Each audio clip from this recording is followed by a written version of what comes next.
Hello, teacher. Well, in this occasion, I'm going to talk about the FITA's financial strategy. Let's start with a little industry analysis, and then we're going to explain how we get to the simulator. First of all, I un I have understand the industry, and I divided into big aspects: menswear and womenswear. And in the data that offers transport, it says that the industry of apparel is expected to grow in a 6% over these numbers that I present you. For example, menswear it's over the 100,000, and women's wear it's under 150,000. So it's expected to grow in at 6%. And considering that at the end of 2023, the market worth will be 159 million of pesos. Uh, Also, identify the competitors, and we have in the industry in menswear and womenswear, we have the Levi's Strauss with a 9.3 of market share, and Yale de Mexico with a 6.7% of market share, and CNA with a 3.3% of market share. Well, now we're going to start with the simulator. I'm going to change my page.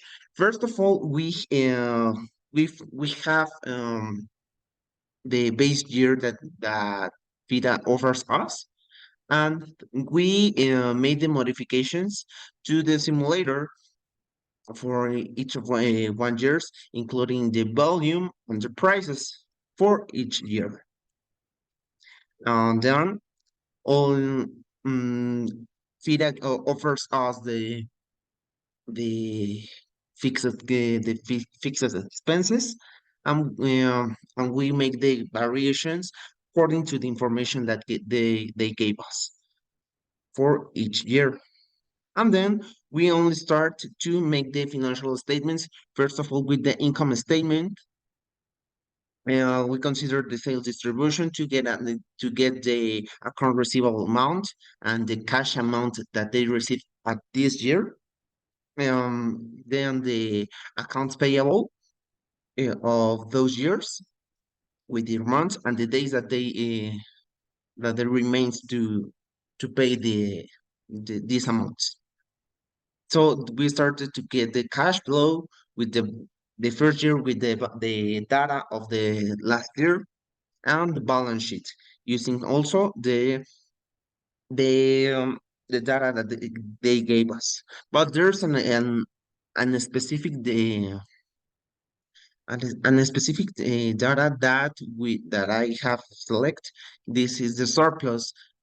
Fida Alfonso says that he in every year he wants to get a cash balance of the 10% of the sales. So we create a new account named surplus, or with a synonym of marketable securities, to to get this kind of reserve from to the enterprise. So we did the same with uh, years 2024 and years 2025 and 2026, getting in the same order and respecting the policies that FIRA have, getting understanding that they have three kinds of debt. First of all, the short-term borrowings, the short-term liabilities, and then the long-term liabilities that they pay according to the the interest and the balance that they want to have from each year. And then to scenario two, we only change the little aspects of that FIRA wants to. First of all, the volume sales in year 2023 and the price increment. Also, the rent that they wanted to change, and salaries and publicity. That's all, and we only get we only match that information with the financial statements that we have done in scenario two. And then getting in context about the behavior, for example, sales and the net income. I have done like have an horizontal analysis to understand the the growth of sales, the growth of their net income, and also understanding that info and the cash flow, the general aspects that they want to know.